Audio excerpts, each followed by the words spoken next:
the prescribed way of Yahuwah. Our Father only has one people on the earth that are His. Everyone else is outside the covenant made with Israel. So His people is Israel. And if anybody's listening to this that doesn't understand the concept, please go read Romans 11. There, Paul tells you how to be grafted in. Israel is not a race or a religion. It is those from all the nations who have applied the precious blood of Messiah and who wrestle with Him daily, who strive and prevailed with Elohim. Those who Shema, hear, listen, and do, and are the upright in truth, justice, and righteousness, knowing His perfect will. This is who Israel really is. Now, in the first century, Messiah's mandate at that time was to seek and save that which was lost. He was to gather His lost sheep from the house of Israel that were scattered. Messiah said in John 10 verse 16 that He had other sheep which were not of this fold. But then He said, I also must bring them. So He's talking about another fold that He would bring. And these are those that were grafted in from the Gentiles, from the world. And He said, there will be one fold, and they will hear my voice, and there will be one shepherd. There will be one teaching. There will be one doctrine. There will be one Ruach. Not a plan for the Jews and a plan for the Christians, like most pastors teach in the religions. It is not that. That is not scripture. There is one Ruach of truth and one government whom all the sheep will Shema His voice. They will be in one accord to listen, hear, and do and obey with mountain moving faith all His covenant ways that are found in Messiah's Torah. Okay, beloved, so the 30, 60, 100 comes from the parable of the sower. It is the key to understanding the plan of salvation process in the tabernacle. It is the key to know His perfect will and to understand the scriptures beyond the 66 books we have been given. What was lost on earth is being perpetrated in the heaven by our high priest and his messengers, working the cycles of the ministry and the calendar until eternity. The earthly ministry is aligning itself with the heavenly ministry as one ministry with Messiah as the high priest of the ancient order of Melchizedek that is represented by Jacob's ladder, as we will see. So first we come into the gate of truth. This is where everyone comes into the tabernacle. This is the roadside that the parable of the sower spoke of. From here, we go inside, and this is inside is where the 30-fold is. This is where the animals are. This is the earth. This is where the dirt is at. Now the tabernacle represents Messiah's body. From the 30-fold, we go to the process of cleansing until we reach the veil of the way. From there, that is 60-fold. Continue walking in until we reach life, which is 100-fold, which is represented by the heavens, by the Shamaim.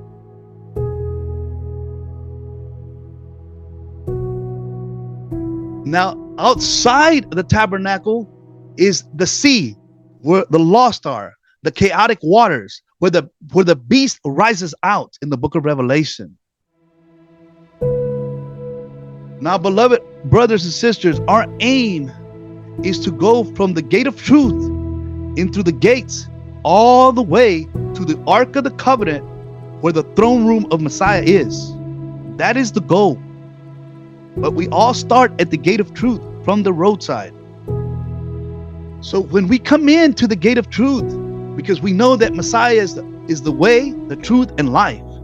When we come into the gate of truth, we are to buy gold refined by fire at this gate.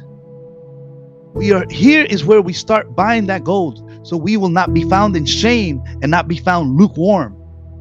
Then we are to be broken down as trees for the altar of living sacrifices. And once we go through the altar of sacrifice, once there's fruition, Once fruition occurs, and then if we are approved by Messiah, we move up the ladder to the water basin. Now, at the water basin, here we will remain until we have purchased enough gold and we see Messiah's face in our reflection in the water. And when that happens, then we are allowed to go into the veil of the way. But what's happening right now, as we learned a couple of weeks ago, we are to mirror Messiah's walk. We are to not, it's not us, but it's him. So when we go into the water basin, it should be his face and not ours. And this is exactly what the enemy is doing with what we learned that he's doing with mirror life, with technology, with mRNA. mRNA, the mirror life, is the opposite operating in the chaotic waters of the lost sea, where they are creating a new you with another image and another number. See, beloved, when you go through the gate of truth and you go through the water basin and you enter into the veil of the way and you reach the Ark of the Covenant, then you will be in the image of Messiah. But Satan is doing the opposite in our day. He is trying to create another image out of us. So we must be wise as serpents, beloved. So spiritually, we are building the walls and furnishings, restoring the breach.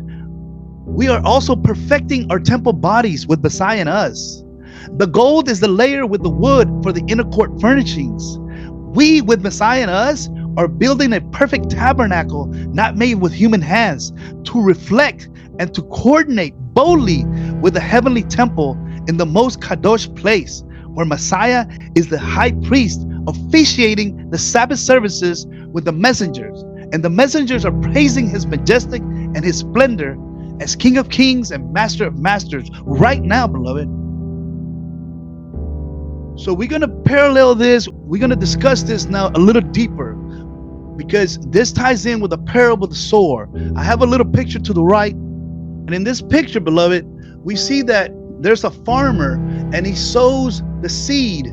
And this is the kingdom message of the covenant made with Israel to receive the promises given to Abraham. This is the process of receiving the second birth, from conception to development to delivery.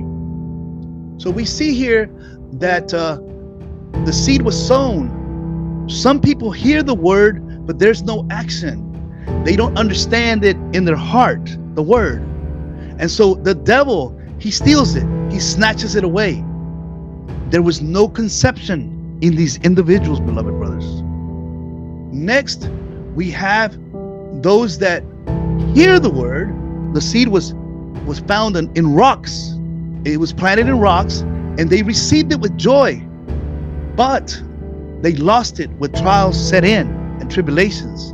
So this was a temporary conception. They weren't developed yet. And definitely there was no delivery. And next we have those that receive the word. They receive it, but they're caught between two opinions. And they're caring about the worries of life. They're still operating on the earth, beloved. They're not thinking or aiming their minds in the heavenly things. And they're thinking about wealth still. And they're concerning themselves with things of the world still. They're having their foot in the chaotic waters and one in the 30-fold, where the animals are being slaughtered. They fall away quickly, soon. And they come back. They fluctuate too. They go from outside to inside. But then there's the fourth group. They heard the word, they received it, they produce fruit, they have good works defined by Torah, and they understand the word.